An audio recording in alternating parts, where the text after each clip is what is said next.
Inkosi. Ngiyabingelela baba umpostoli, ngibingelela umama, ngibingelela abafundisi bonke abavangeli, obaba, omama, nabantwana abancane egameni likaJesu. Bazalwane, angisiyena umuntu ojwayele ukufakaza, kodwa enhlizweni yami ngizokukhatha ngobufakazi. Nje-ke bafika ukuthi ngathi kuyangiphoqa namhlanje. Uma bazalwane khona into engizoyibonga, ubaba mangabe esafundisa ngombhabhadiso, enhlizweni yami kwafika ukuthi kufanele ngimbonge uNkulunkulu indlela engabhabhadiswa ngayo mina bazalwane bavele enkosini. Ngangikhonza nje enkonzweni kushunyayela insindiso okukuhle, kodwa kumina kwafika izwi elithi wena akunoma ubani ozokuthinta ozokufaka emanzini, udinga umuntu ohamba noNkulunkulu, ngoba umuntu obhabhadisayo uyakuzala lowo muntu uzophuma ufana naye. So bazalwane, kwenzeka into eqalayo, ngikhonza kwelinye ibandla ngobhabhadisa kwelinye ibandla.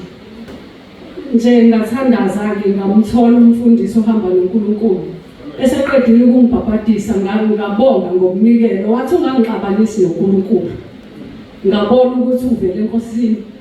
Ufakazi bami bokugcina bazalwane, ebenginesifiso angifisi ukudlula emhlabeni ngingambonganga uNkulunkulu ngalento. Bazalwane, ngikhonze enkonzweni okukuhle, ngibonga ukuthi ngaphuma kahle bazalwane. So into noma izwakala kanjani, kodwa mayivele enkosini awusabi ukisho. So bazalwane, ngathi ngikhonza kukuhle, kimi kwafika izwi lithi umphongolo kaJehova uthuthile. So bazalwane, umphongolo usymbolize uNkulunkulu. Bazalwane, ngase ngiyasho-ke noma ngihlangana nabo emngcwabeni abazalwane, ngihleli, inkosi yathi angihlale. Sengihleli ngangikusho bazalwane ngingasabi, ngithi umphongolo uthuthile. Umphongolo usymbolize uNkulunkulu. Siyazi so ukuthi kwabanjani kwa-Israyeli mhla amaFilistiya uthathile umphongolo. So bazalwane, nje ngase ngiyasho ngoba bafike elizweni nami ukuthi mangabe ufunda u-1 Samuel chapter 4 lapho kukhulunywa khona ngomphongolo ukuthi mangabe usufunda u-21 verse 21 la u-Eli ufile ngapha, umphongolo uthathiwe ngapha kuFilistiya. Elithi izwi lenkosi kuthiwa umalokazana, kubhale kanjalo kusho ukuthi umakoti wakwa-Eli. Elithi izwi lenkosi wafikelwa imihele ngenxa yomphongolo othathiwe bazalwane. Lithi wafikelwa umhele, emefikelwa imihele umntwana umthola, lithi izwi lenkosi kwaqanjwa igama ngokuthi Ikhabhodi, okusho ukuthi inkazimulo isusiwe bazalwane.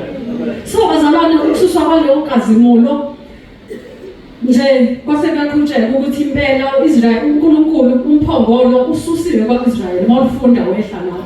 Okwangizokubonga-ke bazalwane, ngisahleli inkosi ngihlalise phansi isangihlale khona ibandla kumele ngilinde.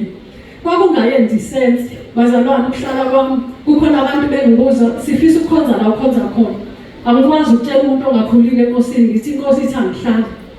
So bazalwane, ngahlala ngizobunqamula ubufakazi, ngisahleli lento engizoyibonga ukuthi uNkulunkulu methe ezweni lakhe angisiye umuntu ukuthi ngiqamba amanga. Uye wathembeka kimi, ngahlala bazalwane. Kule kwadlula iCovid angikaze ngihlanganyele bazalwane, kwakuthiwa ngihlala. Kwase kuyachaza ukuthi ukuhlala kwami likhona ibandla lokugcina emhlabeni elizoba khona. Lelo bandla mina-ke lilona bandla engizokhonza kulona. Lelo bandla lizobe linabantu abakhonza ngokumesaba uNkulunkulu, abakhonza ngobungcwele, kuzobe kuyitsali leyo. Okugcina kwase kuyashiwo ukuthi lelo bandla-ke mase lifikile sobe singaseside kakhulu isikhathi sokuthi indodana yomuntu ibuye.